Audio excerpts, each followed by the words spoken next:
narrow tunnel, where the sound of dripping water could be heard, only to discover that there was no water at all.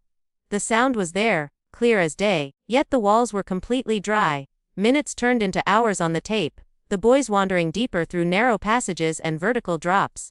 The light from their flashlight grew dimmer as the battery weakened, and shadows stretched unnaturally across the stone walls, shifting in ways that didn't match their movements. Then, at around the 2-hour mark, the first truly chilling moment appeared. Michael stopped suddenly and asked, "Do you hear that?" The camera turned, and though the footage showed nothing unusual, the audio recorded something unmistakable: ragged, heavy breathing. None of the boys were breathing that way. The tension in the tape rose quickly after that.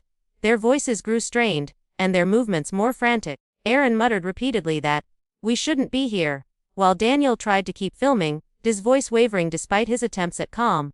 At one point, the flashlight beam swept across the walls, and for a split second, something seemed to move just beyond the edge of the light. The camera caught only the faintest glimpse, a shape clinging to the rock face, too quick and too distorted to identify.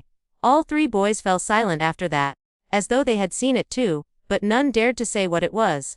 The final minutes of the tape were the most disturbing. The boys began to argue, their fear finally breaking through. The camera shook violently as Daniel stumbled, the lens catching only brief flashes of stone and darkness. Suddenly, a sound echoed through the tunnel. A sound none of the investigators could identify. It wasn't an animal, and it wasn't human, but it carried a low, guttural rhythm that sent chills down the spine of everyone who heard it.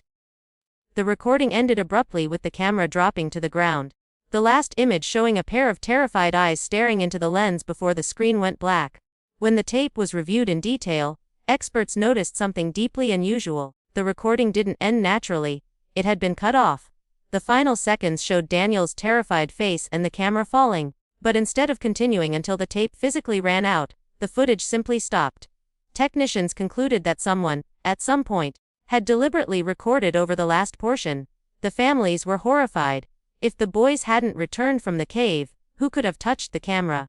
And why would anyone erase the final minutes, the part that might have explained what truly happened to them? Rumors immediately began to spread. Some whispered that investigators themselves had removed the ending, claiming it was too disturbing for the public to see. Others believed the tape revealed something beyond explanation, something that authorities wanted to hide. Officials remained silent, offering only vague statements about technical corruption of the footage. But townsfolk who had connections inside the police swore the missing scenes contained images that defied logic. What exactly those images were, no one could agree on.